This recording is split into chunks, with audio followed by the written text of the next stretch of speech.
Okay, today is November 1st and in Latin America, Mexico, which we're not too far from. There's a holiday you might know as, I don't know, Day of the Dead that comes after Halloween and Episcopal and Christian traditions. It's called All Saints Day. And yesterday on Halloween, some of the channels had Halloween specials. Dale Cox at 2 TV had some ghost stories in a haunted mansion in Greenville. I think it's in Greenville, uh, or maybe it was Greenboro in Jackson County, Florida. And as they were filming, all the lights were failing on them, all the electronic devices were failing. So that was interesting. So this is a little less serious, or maybe serious to some of us. Um, And then next week I'll talk on back on the history. Uh, Next video I'll talk about the black soldiers who came to Florida during the Seminole War. I just found out that um, one of the famous people from the Battle of New Orleans, there was a black drummer boy with the 7th Infantry named Jordan Noble, and he's almost considered like a saint in New Orleans. And they had a big ceremony for him when we did the 200th anniversary of the Battle of New Orleans. But I found out that he actually came to Florida in 1836 with the Louisiana Volunteers under Colonel Percifor Smith. Um, so I'm going to find out more information on that and give you on that. So I'm excited to look into that information. It's always great to connect the different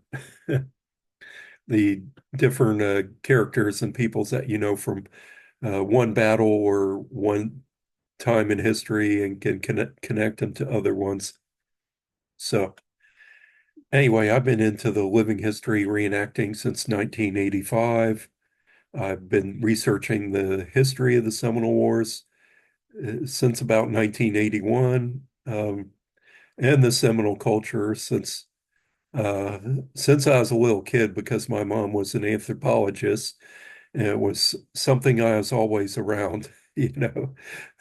Mom said one time, "Yeah, you remember when we went down to the reservation and Buffalo Tiger cooked up a buffalo?" And it's like, I don't remember that. I must have been too young to remember that. Uh, so, so anyway, I guess I've lived an interesting life. But anybody who's been in the living history and reenactments as much as I have, and been to a lot of historic places, a lot of battlefields, and a lot of events, and you got to have some ghost stories. So I'm going to tell you some of mine. And boy, do I have a bunch. I rarely ever talk about it. It's something we don't talk about the public because when we're doing living history of the park, we want to talk about the history of why we're there doing that. We don't really want talk about the paranormal. And so it's something we kind of relegate to stories around the campfire at night. But everyone who's been in it as long as I have and as many places, they're going to have stories. So we'll start out at Dade Battlefield. And so I always never had a problem being at Dade Battlefield when I used to camp out there and sleep on the ground. I would sleep better and more sound right where the soldiers died, better than I did at home, more soundly than my own bed at home, um, which I always thought was unusual. But other people, not so well. There's been one time that there was a cold spot on the battlefield, and several people would know about it, said, "You know about that cold spot back there?" And yeah, so one time some of the reenactors decided to go exercise and perform an exorcism and remove the spirits or entities from the cold spots. So they go at night and hold their ceremony. And one of the Seminole reenactors, his name was Dave. That's not what we knew him by. We knew him by his other name. He's passed away. We went to his funeral. He's buried in the Bushnell National Cemetery. He's a veteran. So he was with them and he started actually channeling the spirit of a soldier, saying something like, I did my duty. I didn't run away. I stayed, and something like that. So it's pretty eerie, to be channeling this guy. Another time that Steve Abel, who was kind of portraying the commander of the soldiers, I think he portrayed various officers like Bassinger or Gardner. So he has his officer's tent, the big wall tent, and he gets up in the middle of the night. It's around midnight. Nobody's partying. Even the Seminole camp is gone to sleep. And he needs to go use the restroom. And it's more than just finding a tree. So he has to go down and find the porta potty. So he gets out of his tent and he sees like a shadow. And he thinks it's just goop on his eyes or something. And he, heads around, and I don't know if he's in his slippers or barefoot, but he doesn't have hard soles on. And so this shadow's kind of following him, and he doesn't pay much attention to it. But in the Army, we have a tradition that the officer always has a guard with him in hostile territory, and the guard enlisted soldiers will fall about, what, 3 or 4 paces behind. I don't remember how far, but it was a tradition they had even when I was in the Army 30 years ago. So Steve's not really paying much attention, but it's kind of following him until he gets to the pavement. Now, he does not have hard soles on, but when the shadow gets to the pavement, he's hearing boots. It's walking on boots, clump, clump, club. So he gets to the fiberglass outhouse privy, and the shadow just kind of turns around and stays. And then Steve comes out, and it's still kind of there, and he's walking back to his tent. And then it's following him, but at the same distance, like 3 or 4 paces behind. He gets back to his tent. He's kind of peeking out, and it comes back to the tent, just turns around, and like it's standing guard. Just an amazing experience, and like the spirit world or the ghosts really respect what we're doing, and thinks that he's really honoring the place. Another time, Fort Foster, I had a friend who was a park ranger there back in the 80s and 90s, and uh, he was working there alone one time, and like they had like a building that's like the quartermaster house, and he has some sees like suddenly like a ghost soldier or something, and I think like the Winter Whites uniform, like he's working or hammering or something. They're doing something. He says like in slow motion, like it's a movie that's being played slow. Now, Fort Foster, the reconstructed fort, is partly on the side of the original fort. It's like on the corner of it. So, it's pretty much there. So that was interesting. And then the same guy and we worked together at Fort Morgan, Alabama. I was there for 2.5 years, and uh, it had a lot of ghost stories there, but we never experienced them working inside the fort. Um, One time, my coworker, he is working in one of the back casemates of the fort, which is one of our back workshops, and the door was locked, and he was just kind of working in there, and it was like 7:30 at night, and suddenly it got it was like 80 degrees at the time, and suddenly it got so cold that he could see his breath. And we had a few like ghostly paranormal activities. We lived in the officer's house, and stuff would move around or get moved around. Dan would ask me, have you seen my cab? I said, well, it was right there on the hat rack, and it's gone. And we look around for it, and it's upstairs in one of the bedrooms that we just have some spare mattresses. It's on the top of the bed, which is a tradition that you're not supposed to put your hat on the top of the bed. You know, you only do that at a funeral. You know, if you have to put your hat on the bed, you hang it on the bedpost. So another time we were at Fort Washita, Steve Abolt and myself. For many years, Steve told the ghost stories, would do about 2 or 3 weekends. And if Steve was alone, he would not stay overnight at Fort Washita, Oklahoma. He would drive home. He lived in Dallas at the time. He would drive 3 hours home and not stay if he is by himself. If there was other people there, reenactors, he would stay there. So I came down one time and and I don't even know if we had the caretaker was there that night, but just Steve and I were uh, in the barracks upstairs, the recreated barracks, and it was cold and windy all night. It sounded like the barracks had a wraparound porch all around the outside, and it sounded like boots walking around all night out there. So in the morning, we were packing up, and I went down to, I had to wash up. I had to leave the next day to get my airplane, so I heated up a pot of water on the stove and did my stove bath there. And so, some people drove up and we were done doing the tours this like Sunday afternoon.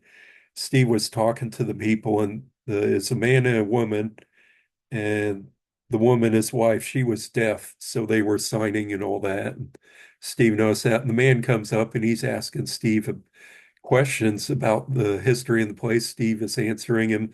And the woman, she goes wandering off. There's a building, there's two barracks buildings. They had the reconstructed barracks, which later burned down in 2010. Some kids broke in the middle of the night and set the toilet paper on fire and burned down the building. And so the other barracks building is just ruined walls. It looks kind of like ruined from Romans times or something. So this woman wanders over to the barracks ruins, and then she comes running back with a look of terror, signing, really fast. And the man's signing back, and Steve says, "What's wrong? What's going on?"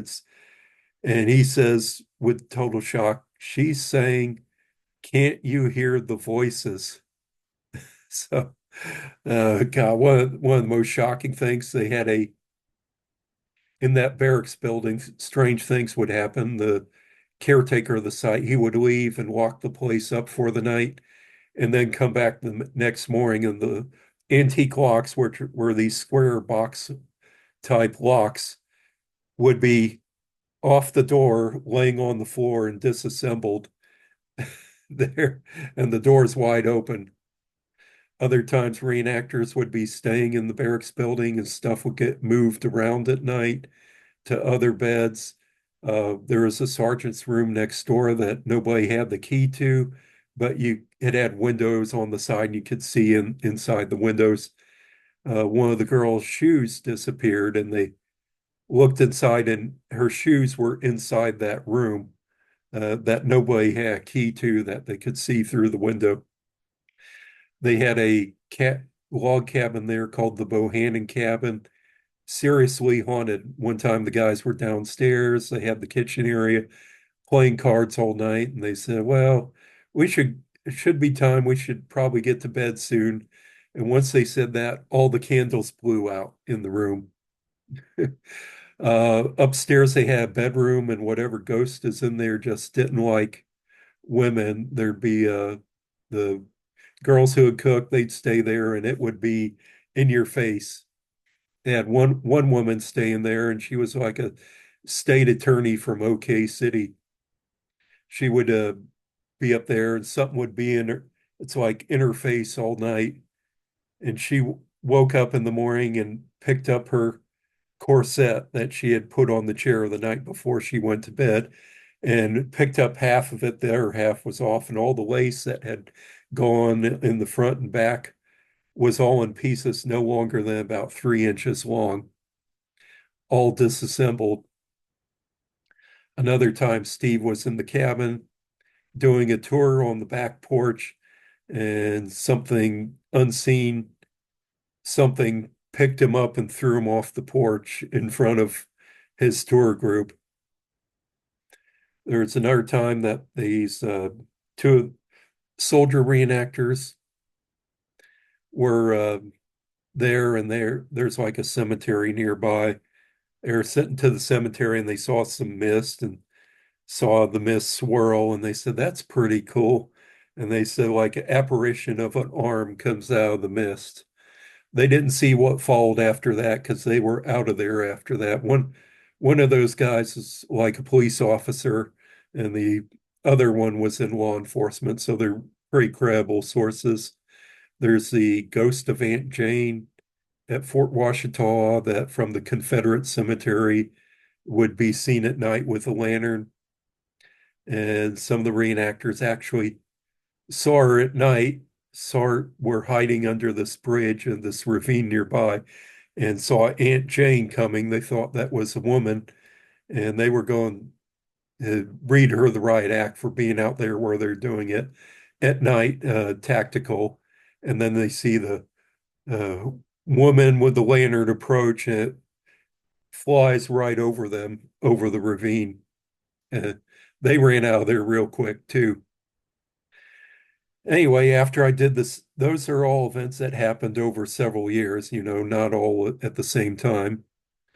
Another time, somebody would see like somebody dressed up like a Civil War officer or something in the barracks smoking a cigar. It's like, yeah, who's that? That guy's has a real good setup, good clothing and all that. And turned out it wasn't anybody knew.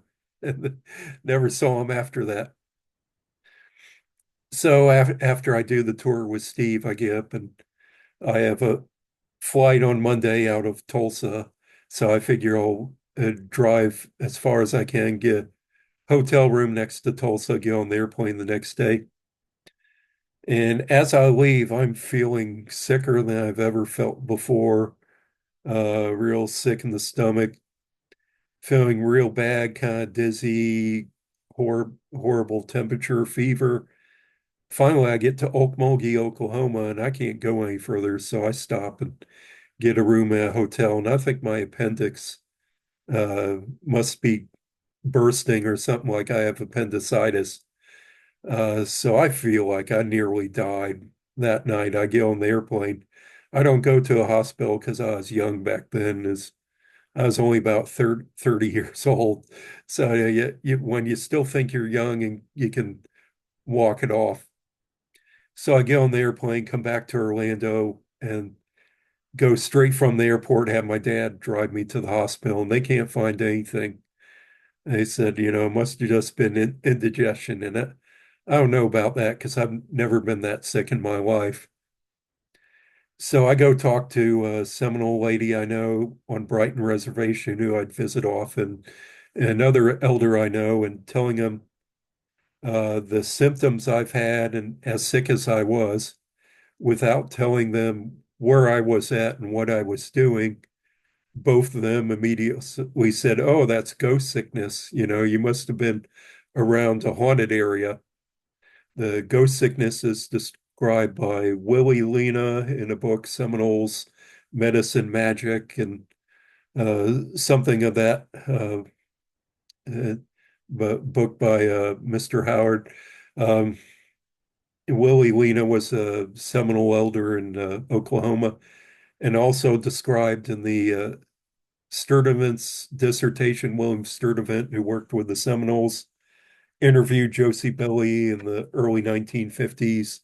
And in this dissertation, it's describing it there as well. So I had a sickness that usually only affects traditional people in the Seminoles community, the Creek and Seminole community, not something that affects the white man. So that was kind of an epiphany to me with all the reenacting I'd been doing for was 12 years at that point, that I'm either all the way in or I just all quit. So because you can't take the tradition and being portraying a person and believe what you want, just accept one thing, but not another. You have to take the whole tradition and the whole way of life and the whole belief system, carte blanche, just take the whole thing as it is. And so that's what I did. So that was my epiphany from that. Uh, and so after that, the elders, they taught me to do the grave medicine and the ghost medicine. And so I went to Fort Washita the next year and did the perform the ghost medicine before everybody started coming in for the weekend. We had a big reenactor weekend. Everybody wants to see the ghosts, and they were disappointed when they didn't. So when they didn't have any ghost experiences, so apparently it worked, and it kept the ghosts satisfied. So, and also found out, they had also known what I had eaten before I went to Fort Washita. The Seminole elders said, "Oh, you ate mushrooms there," which actually had mushrooms on pizza. Um, Found out that's ghost food in the Creek and Seminole belief, and for that reason, I don't eat mushrooms anymore.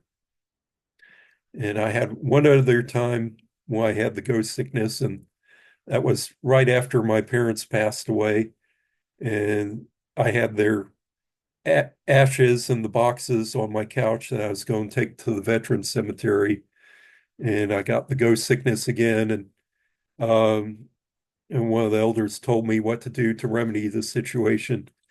And I did that, did what they asked, and performed the medicine that I needed to. And within a minute, all the symptoms of the ghost sickness were gone. So that I'm not going to go into detail on what it is, what I do, the medicine, because I'd be practicing medicine without a license. I don't want to be guilty for that. But at Fort Washita, when we go there every year, and Steve would do the tours, he'd do the ghost stories from the historical record, the traditions like the head in the well or the Aunt Jane, and then we add on to that a reenactor story connecting to that particular one. So, I became part of the ghost stories that they did after that for the next 10 years. And I think 2010 was the last one that Steve did the ghost tours. And when the barracks burned down, I guess we stopped doing it for a few years, sadly. But they've done the ghost tours a few times since then, but I haven't heard anything as wild as some of the things, and I didn't nearly touch the surface on what we had, but those were the ones that have affected me the most. And of course, some reenactors have like Gettysburg. You've heard of the ghost of Green Eyes. You could look that up if you look up ghosts of Gettysburg. Um, and so just a interesting thing to talk about. I usually don't cover this because it really doesn't have much on explaining the historical history or detail or reading out the accounts, but I figured that would make a good occasion for me to get that off my chest and tell you something a little less serious on that subject. So I hope you don't mind. If you didn't like it, you didn't have to stay and sit through the whole thing, but I'll get back to the history next week and with a story that I think you'll find interesting.